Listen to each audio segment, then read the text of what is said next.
감사 이런 주를 가지고 주의 말씀을 함께 듣겠습니다. 날이 무척이나 무더워졌습니다. 낮 기온이 30도를 훌쩍 뛰어넘는 무더위가 우리 곁에 다가왔습니다. 여름이 되면 우리들이 살아가는 삶의 습관이 조금씩 바뀌어지죠. 찬물도 좀 더 많이 먹게 되고 또 옷차림도 달라지게 되고 사람을 만나는 시간도 보통 때와는 좀 다르게 변화합니다. 저도 이번 여름을 맞이하면서 제 삶 가운데 자그마한 변화가 나타났습니다. 그 중에 하나가 밖에 외출할 때에 선글라스를 끼는 겁니다. 사실 지난해까지만 해도 운전을 할 때에만 간혹 선글라스를 꼈는데 올해는 좀 불편해도 선글라스를 늘 끼고 다닙니다. 이 선글라스를 끼게 된 이유는 지난 성지순례 이후입니다. 성지순례 갔을 때에 볕이 너무너무 강했기 때문에 늘 선글라스를 끼고 다녔습니다. 간혹 가다가 선글라스를 벗고 안경을 쓸 때도 있었는데 그럴 때 눈이 너무 따가워서 힘이 들었습니다. 그래 외출할 때마다 선글라스를 끼다 보았더니 눈이 편해짐을 분명히 알게 되었습니다. 그래서 우리나라에 돌아와서도 낮에도 선글라스를 끼고 다닙니다. 여러분이 보시는 것처럼 저는 안경을 쓰고 다닙니다. 그렇기 때문에 선글라스를 끼려면 안경집을 하나 늘 갖고 다녀야 됩니다. 실내에서 선글라스를 끼면 불편하기 때문이죠. 그래서 선글라스를 끼면서 때로는 이거 끼지 말까 하는 마음이 들기도 합니다. 귀찮기 때문이에요. 그러다가 어느 날 마음을 완전히 바꿨습니다. 그 이유는 며칠 전에 한 방송을 보았는데 거기 성우 배한성 씨가 나왔습니다. 이제 70이 넘었는데 그가 이런 이야기합니다. 자신의 눈이 많이 안 좋아졌다는 겁니다. 그래 병원에서 눈을 좀 주의하라고 하는 진단을 받았다는 거예요. 그 이유가 무엇이냐면 성우라서 늘 대본을 보고 화면을 보고 연습하는 일을 하다 보았더니 눈을 혹사했다는 것이죠. 눈을 혹사하고 났더니 70이 넘어서 눈이 무척이나 안 좋아져서 잘못하면 실명할 줄을 모르니까 조심하라고 하는 의사의 권고를 받았다는 겁니다. 제가 그 방송을 보면서 제가 성우는 아니지만 저 역시 눈을 많이 사용한다고 하는 것을 부인할 수가 없었습니다. 늘 책을 봐야 되고 무언가 보는 일이 제 삶 가운데 적지 않습니다. 그래서 눈을 좀 보호해야 되겠다. 그 방법 중에 하나가 밖에 외출할 때 선글라스 끼는 거다 하는 생각을 가졌습니다. 그러다 보았더니 좀 귀찮아도 선글라스를 끼고 다니고 안경을 들고 다닙니다. 그렇게 보았더니 주위에 선글라스를 낀 사람이 많이 있는 것을 보게 되었습니다. 여름에 우리가 하지 않던 일을 하지요. 또 그 중에 하나가 있습니다. 선크림 바르는 거죠. 겨울에는 바르지 않는데 여름이 되면 선크림을 바릅니다.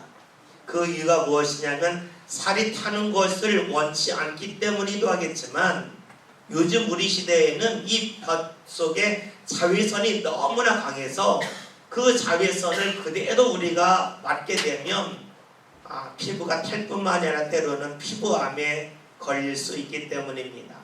그러다 보았더니 사람들이 선크림을 바르기도 하고 때로는 진발을 입고 다니기도 합니다. 간혹 이런 생각을 해봤습니다. 지금은 선크림 바르는데 예전에 어떻게 살았을까? 예전에 선크림 없을 때 사람들은 어떻게 살았을까? 하는 생각을 해본 적이 있습니다. 그런데 그 답은 아주 쉬웠습니다. 과거에는 선크림이 그다지 필요하지 않았다는 것이지요. 왜냐하면 과거에는 자외선이 강하지 않았다는 것이에요. 사실 우리가 살고 있는 지구에는 오존층이 있습니다. 이 오존층이 햇볕에서 오는 그 강한 자외선을 거의 다 차단해 줍니다. 그러나 산업이 발달하고 사람들이 많은 화석 연료를 쓰면서 이 환경에 문제가 생겼죠. 그러면서 오존층이 많이 파괴가 된 겁니다. 오존층이 파괴가 되면서 이 자외선을 막아주는 그 오존이 부족해지라고 했더니 우리 몸에 강한 자외선이 그대로 흡수되고 만다는 거죠. 과거에는 오존층이 파괴가 되지 않았기 때문에 자외선이 문제가 되지 않았는데 우리 시대에는 오존층이 파괴가 되어서 자외선이 문제가 되고 있습니다. 여러분 생각해 보았더니 우리가 여름에 우리의 몸을 보호해주기 위해서 선글라스 끼기도 하고 또 어때는 선크림을 바르기도 합니다. 이것은 눈에 보입니다. 그런데 눈에 보이지 않는 오존층이 우리를 보호하고 있는데 이 보호막이 조금씩 얇아질 때에 우리의 삶이 문제가 되고 있습니다. 여러분 그렇죠? 우리를 보호하고 우리를 감싸는 것 중에는 눈에 보이는 것이 있어요. 선글라스가 있고 또 어때는 선크림 눈에 보입니다. 그러나 오존층은 눈에 안 보이죠. 눈에 보이지 않지만 그것이 우리를 보호하고 있는 것입니다. 그렇다면 우리 여기서 한 가지 생각할 것이 있어요. 우리의 몸을 보호하는 것 중에는 눈에 보이는 것이 있고 눈에 보이지 않는 것이 있다면 우리의 삶은 과연 어떨까요? 우리의 삶은 나 스스로 다 살아갈 수 있을까요? 누군가 나를 보호해주고 나와 함께하기 때문일까요? 우리는 그 답을 쉽게 알 수가 있습니다. 우리가 지금 먹고 살지요. 먹고 사는데 농사져서 먹고 산 사람 없습니다. 물고기 먹는데 직접 바닷가 가서 물고기 잡아서 먹는 사람은 거의 없죠. 우리 주위에 누군가 함께하기 때문에 그래요. 농사 짓는 사람이 있고 물고기 잡는 사람이 있고 이것을 운반해 오는 사람이 있고 이것을 파는 사람이 있어요. 그러니까 먹고 살아요. 우리 주위에 눈에 보이는 사람들이 우리와 함께하고 또 우리 함께 살아가기 때문에 우리는 하루하루 살아갈 수가 있어요. 그러니까 옆에 사람이 있는 것이 복이죠. 만약에 우리 주위에 사람이 없다면 우리는 먹고 살 수도 없어요. 또 우리는 제대로 살아가기는 힘들어요. 눈에 보이는 사람이 있기 때문에 우리는 하루하루 편하게 살 수가 있어요. 그런데 여러분 눈에 보이는 사람만이 있기에 우리의 삶이 보호가 되고 살아갈 수가 있을까요? 만약에 그렇다고 말한다면 그 사람은 이런 사람은 같을 겁니다. 여름에 선크림 바르면 돼요. 여름에 선글라스 끼면 돼요 라고 말할 거예요. 근데 여러분 알고 계시죠? 사람이 개발한 선글라스와 선크림은요 어느 정도 우리를 보호해 줄 수가 있겠지만 눈에 보이지 않는 오존층이 조금만 더 파괴가 되어지면 아무런 소용이 없다는 것이에요. 사람들이 개발한 것이 많이 있어요. 우리를 보호하고자 만든 것이 많이 있어요. 그러나 눈에 보이지 않는 오존층이 파괴가 되고 나면 아무런 효과를 볼 수 없다는 것이에요. 사람의 수고도 역시 그렇죠. 눈에 보이는 사람의 보호가 있어요. 도움이 있어요. 그러나 여러분 잊지 말을 것은 눈에 보이지 아니하시는 하나님이 우리의 삶을 보호하시고 감싸시고 지키지 아니하신다면 주위에 아무리 많은 사람이 우리를 돌본다 할지라도 함께한다 할지라도 그것은 나중에는 아무런 유익이 되지 않는다는 사실입니다. 이것을 경험한 사람들이 있어요. 이것을 경험한 사람들이 고백하는 말씀이 오늘 성경에 나와 있어요. 하나님이 함께 하심을 통해서 자신들이 살아가고 있음을 고백하는 것이에요. 하나님이 눈에 보여서가 아니에요. 하나님이 눈에 보이지 아니하지만 하나님이 보호하심을 느끼며 고백하던 이들의 말씀이 오늘 성경에 나와 있어요. 그 말씀을 한번 볼까요?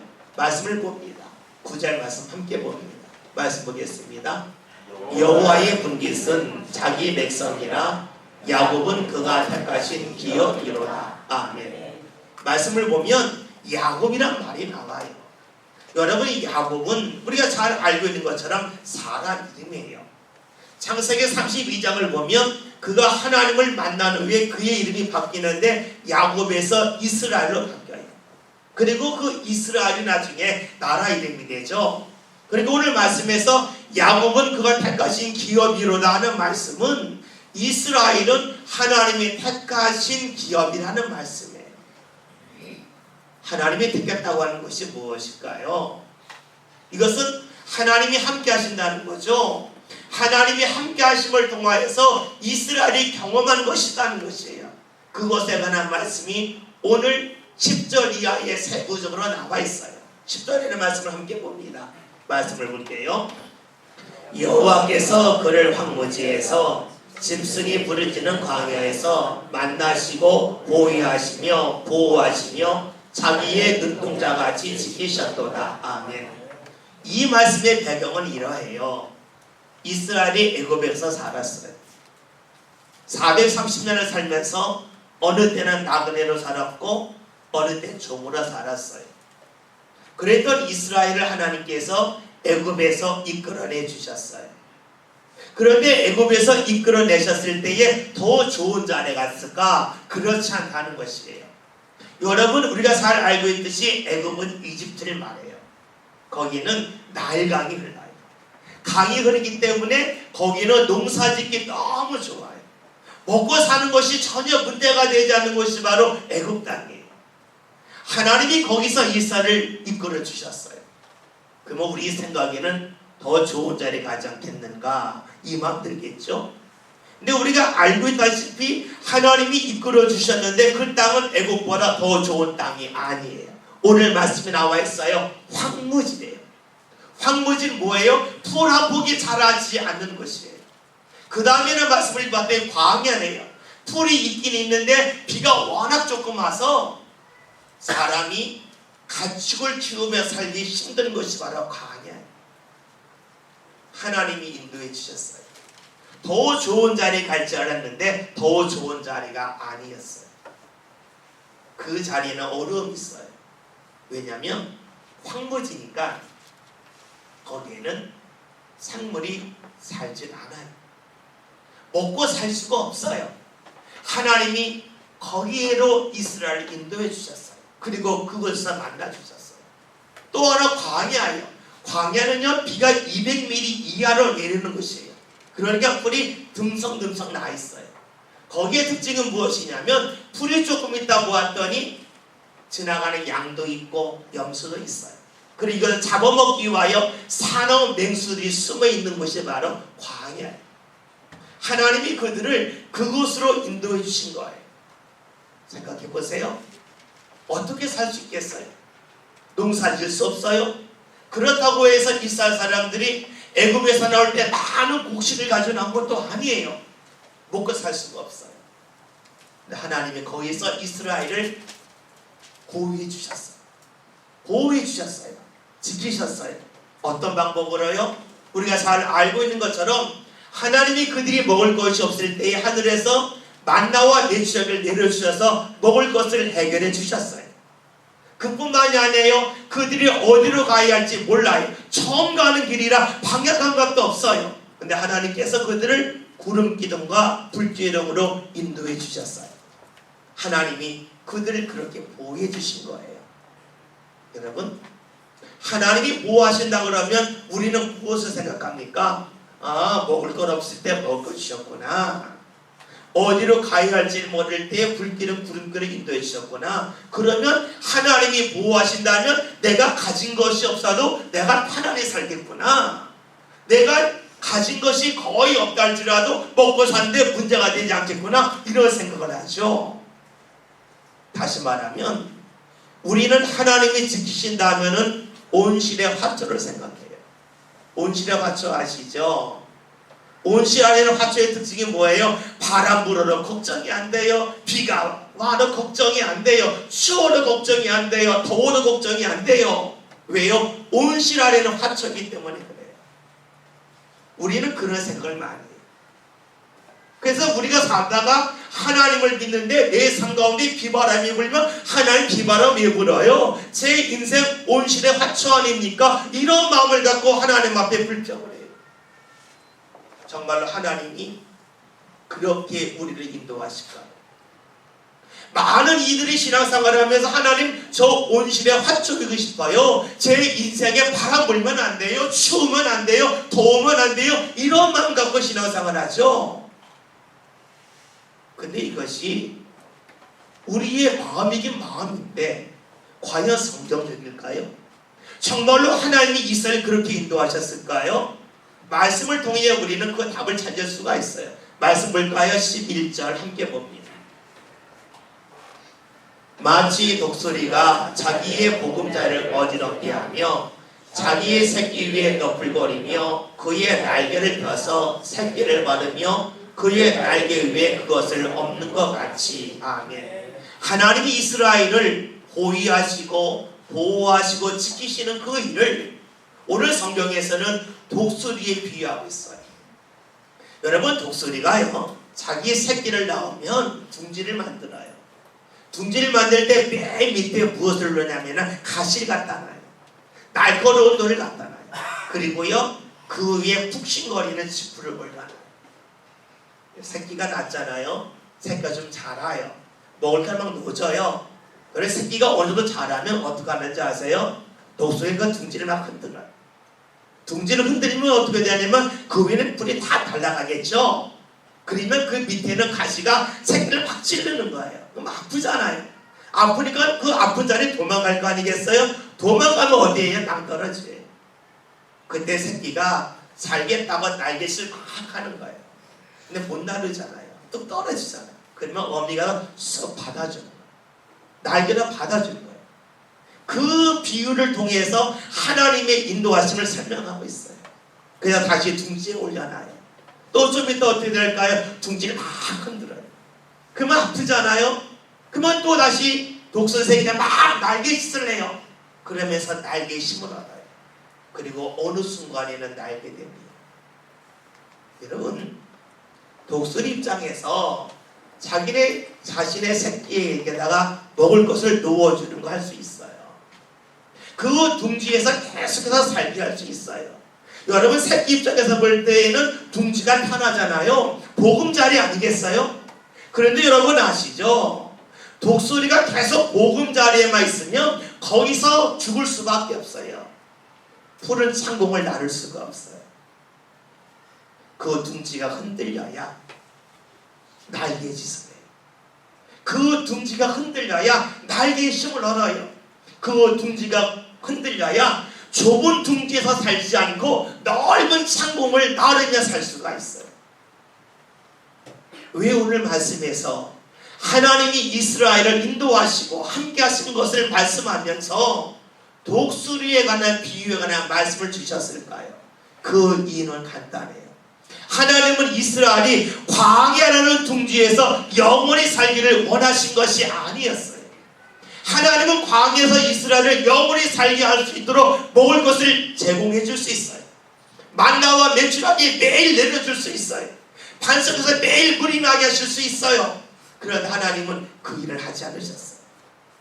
왜냐하면 광야는 둥지와 같아요. 보금자리와 같아요. 독수리가 그 새끼가 자라면 둥지 벗어나야죠. 보금자리에 날아가야죠. 마찬가지죠. 이스라엘이 하나님의 은혜 받고 믿음이 자란 다음에 계속해서 그 둥지 보금자리인 광야에 멈출 수는 없잖아요. 더 큰 은혜가 있는 약속의 땅을 향하여 들어가야 되지 않겠어요? 여러분, 하나님이 우리를 보호하신다고 그러는데 왜 우리의 삶의 둥지가 흔들릴까요? 왜 날카로운 가시가 내 삶을 찌르는 아픔을 하나님이 보고 계실까요? 우리가 미워서요? 아니, 하나님이 우리에게 원하시는 것은 둥지에서 계속 살기를 원하시는 것이 아니라 푸른 창공을 나르면서 믿음의 날개짓을 하기를 원하시기 때문에 여러분, 하나님이 이스라엘을 그렇게 인도해 주셨어요. 그리고 그 하나님께서는 오늘 우리들의 삶도 그런 방식으로 인도해 주세요. 그래서 때로는 둥지에 있게 하시지만 때로는 둥지를 흔들어서 둥지를 벗어나게 하신 것이 바로 하나님의 인도하심입니다. 이런 하나님의 인도하심을 경험한 사람들의 고백에 나와 있어요. 그 고백이 무엇일까요? 12절 함께 봅니다. 같이 했습니다. 여호와께서 홀로 그를 인도하셨고 그와 함께한 다른 신이 없었도다. 아멘. 어떤 말씀이에요? 하나님이 홀로 인도해 주셨다는 것이에요. 여러분, 하나님은 눈에 보이지 않아요. 그러나 눈에 보이지 않는 하나님께서 함께 하셨고 인도하였음을 고백하고 있어요. 그러면 하나님이 이스라엘을 광야라고 하는 둥지에서 벗어나서 어디 가게 하셨죠? 약속의 땅에 이르게 하셨죠. 약속의 땅에 이르게 되었을 때의 이스라엘의 상황을 오늘 성경에서 이렇게 말씀해주고 있어요. 13절 14절 함께 말씀 봅니다. 여호와께서 그가 땅의 높은 곳을 타고 다니게 하시며 밭의 소산을 먹게 하시며 반석에서 꿀을 굳은 반석에서 기름을 빨게 하시며 소의 엉긴 젖과 양의 젖과 어린 양의 기름과 바산에서 난 수량과 염소와 지극히 아름다운 밀을 먹게 하시며 또 포도즙의 붉은 술을 마시게 하셨도다. 아멘. 이스라엘이 약속의 땅에 온 말씀이 오늘 말씀 14절 그 앞에 13절에 나와 있어요. 배경이 확 달라지죠. 13절에서 밭의 소산을 먹는다. 14절에서 아름다운 밀을 먹는다. 붉은 포도주를 마신다. 말씀이 확 바뀌어요. 뭐예요? 광야, 황무지를 지나서 주님께서 그들을 약속의 땅에 이르게 하셨다는 것이에요. 문제는 이겁니다. 약속의 땅에 이른 다음에 이스라엘이 어떤 마음을 가졌을까요? 지금 자신이 살던 땅이 기름져요. 밭의 소산이 나와요. 아름다운 밀을 먹어요. 포도주를 마셔요. 먹고 사는데 문제가 없어요. 그럴 때 어떤 마음 가질까요? 지금까지 인도하신 하나님을 잊을 가능성이 무척이나 많다는 것이에요. 힘들고 어려울 때 하나님 찾았는데 막상 자신이 무언가 얻고 난 다음에는 지금까지 함께 하신 하나님에 대한 감사를 잊어버릴 가능성이 무척이나 많아요. 이것이 사람이죠. 그래서 하나님께서 이스라엘에게 절기를 지키라고 말씀하셨어요. 3대 절기가 내 첫째가요 무교절과 유월절이고요, 또 하나가 장막절이고요, 또 하나가 맥주절이에요. 우리는 여기서요 이 요모에 현혹되면 안 돼요. 맥주절이라고 하는 것은요 보리 맥자 추수한다니까 보리를 추수한다 이렇게 생각을 해요. 많은 이들은 또 이렇게 해석해요. 맥주감사주일이 7월 첫째 주에 있으니까 상반기 동안에 하나님이 함께 하신 것에 대해 감사하는 것이 맥주절이라 그래요. 이것은요 성경을 생각하지 않고 하는 말씀이에요. 성경에서 뭐라고 말씀하나요? 출애굽기 23장의 말씀을 봤더니 맥주절을 지키라. 너희가 수고하여 첫 결실을 얻었기 때문이라 말씀하고 있어요. 즉 광야를 지나서 약속의 땅에 왔는데 이 약속의 땅에서 농사 짓고 나서 하나님 저희가 농사 지을 수 있는 이런 상황을 만들어 주신 하나님의 인도하심에 감사합니다 하는 것이 바로 맥주절이라는 것이에요. 지금 자신이 누리고 있는 은혜가 있는데 이 은혜는 자신의 능력과 실력의 결과가 아니라 주님께서 지금까지 나를 인도해 주셔서 이 자리에 있게 되었다는 것이에요. 광야에 있을 때는요 농사를 짓고 싶어도 농사 지을 수 없어요. 그렇다면 농사가 잘 되는 안 되는 농사 지을 수 있는 것이 은혜예요. 여러분 이것을 잊어버리면 맥주절을 지킬 수가 없어요. 광야에 있을 때 생각하면 지금 농사가 잘 되고 안 되고는 문제가 되지 않아요. 농사 지을 수 있는 땅에 있는 그 자체가 감사한 거예요. 하나님이 인도해 주셨기 때문이죠. 오늘 우리가 살아가면서 이것을 많이 잊어요. 지금 힘들면 지금 힘든 것 때문에 지금까지 나를 인도해 주신 하나님의 역사와 하나님의 함께 하심에 대하여 까맣게 잊고 살 때가 많아요. 성경은 말씀해요. 맥주절을 지키라는 것이에요. 맥주절을 지킴을 통하여서 하나님이 지금까지 함께 하셨음을 기억하라는 것이지요. 여러분 혹시 새들이 하늘 나는 거 보셨습니까? 새들이 하늘 나는 걸 자세히 보면은요 의외로 새들이 날갯짓을 별로 안 합니다. 계속 날갯짓을 할 것 같은데 새들은요 날갯짓을 거의 하지 않아요. 그냥 바람을 타고 가죠. 간혹 날갯짓을 해요. 그러면 우리는 알 수 있는 것이 있어요. 새들이 날갯짓을 하는 이유는 바람을 타는 곳에 가기 위함이라는 거예요. 바람을 타는 곳에 가기 위해서 날갯짓을 하는 거예요. 그 순간에 오르기 위해서 날갯짓을 해요. 왜 날갯짓을 하냐면요, 날개에 힘이 있어야 돼요. 날개에 힘이 없으면 날갯짓을 할 수가 없고 바람을 타는 곳까지 올라갈 수가 없겠죠. 그 지점에 이를 수가 없겠죠. 오늘 우리가 신앙생활하면서 하나님 앞에 감사하는 것이 무엇일까요? 지금 내 눈에 무언가 많은 것이 생겨서 감사합니까? 아니에요. 지금 이 자리까지 인도하신 하나님을 생각하며 감사하는 거예요. 그게 바로 신앙의 날갯짓이에요.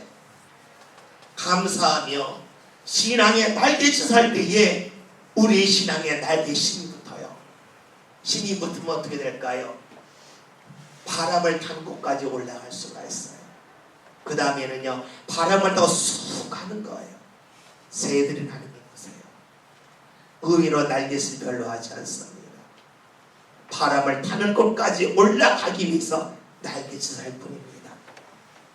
우리가 주님 앞에 지금까지 나를 인도하셔서 이 자리에 오게 하신 하나님을 기억하며 감사하는 것이 맥주절입니다. 오늘 우리가 교회에서 예배합니다. 어떻게 이것이 가능할까요? 이유는 간단하죠.